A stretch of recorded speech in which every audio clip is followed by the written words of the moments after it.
অযোধ্যায় রাম মন্দির প্রতিষ্ঠাকে কেন্দ্র করে সারা দেশব্যাপী হিন্দু সনাতনীদের মধ্যে এক আনন্দের জোয়ার ভেসে উঠেছে। গত 22শে জানুয়ারি প্রভু শ্রী রামচন্দ্রের প্রাণ প্রতিষ্ঠা করা হয় অযোধ্যাতে, যা বিগত প্রায় 500 বছর ধরে এই রাম মন্দির নিয়ে বিভিন্ন বিবাদ চলছিল। সবকিছুর সমাপ্তির পর গতকাল অযোধ্যায় রামচন্দ্রের প্রাণ প্রতিষ্ঠা করা হয়। এরই অঙ্গ হিসেবে শান্তির বাজারের যুবকগণ ওনাদের প্রভু শ্রী রামচন্দ্রের প্রাণ প্রতিষ্ঠা দিবসে জেলা হাসপাতালে দুস্থ রোগীদের সাথে ওনাদের আনন্দের কিছুটা সময় কাটান এবং দুস্থ রোগীদের মধ্যে কিছু ফল মিষ্টি বিতরণ করেন।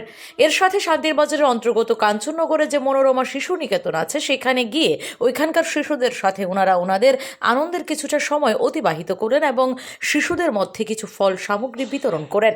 তাছাড়াও শান্তির বাজারের যুবকগণ বিগত দিনও বিভিন্ন সামাজিক কাজ করেছে। এনারা সব সময় মানুষের সুখে দুঃখে পাশে থাকে। আমাদের একটা এই মন্ত্র, মানুষ মানুষের জন্যে। ওনাদের কথা হলো, আজ এই আনন্দের দিন এই যারা দুস্থ রোগীরা আছেন, যে অনাথ বাচ্চাগুলো আছে, সবারই তো আনন্দের অংশীদার, তারা যাতে এই আদরের মুহূর্ত থেকে কোনোভাবেই বঞ্চিত না হয়, তাই এই যুবক ভাইয়েরা ওনাদের এই ছোট্ট প্রয়াসটি করেছেন। ওনারা আগামী দিনেও মানুষের স্বার্থে এই ধরনের কাজ করে থাকবেন, মানুষের সুখে দুঃখে মানুষের পাশে থাকবেন বলে জানিয়েছেন। Bureau report, S Bharat live 24 hours.